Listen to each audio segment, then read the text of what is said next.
Bat గుర్తుకే bat గుర్తుకే కట్కే లక్ష్మికి ఓటేయండి. కట్కే లక్ష్మికి ఓటేయండి.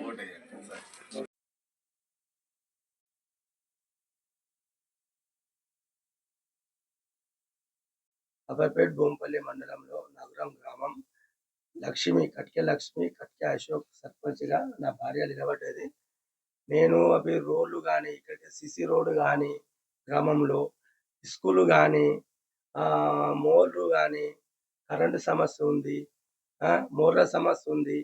అన్ని సమస్యలకు నేను సర్పంచ్ కాగానే నేను పనులు చేస్తానని గ్రామ ప్రజలకు నేను కోరుకుంటున్నాను. బ్యాట్ గుర్తుకే ఓటేసి కట్కే లక్ష్మిని గెలిపించాలని కాంగ్రెస్ పార్టీ అభ్యర్థిగా ఇన్ఛార్జ్ సీనన్న నాయకత్వంలో బలపరిచిన క్యాండిడేట్ కట్కే లక్ష్మి. ప్రజలు అందరూ గమనించాలి, ఓటేసి గెలిపించాలని నేను కోరుకుంటున్నాను.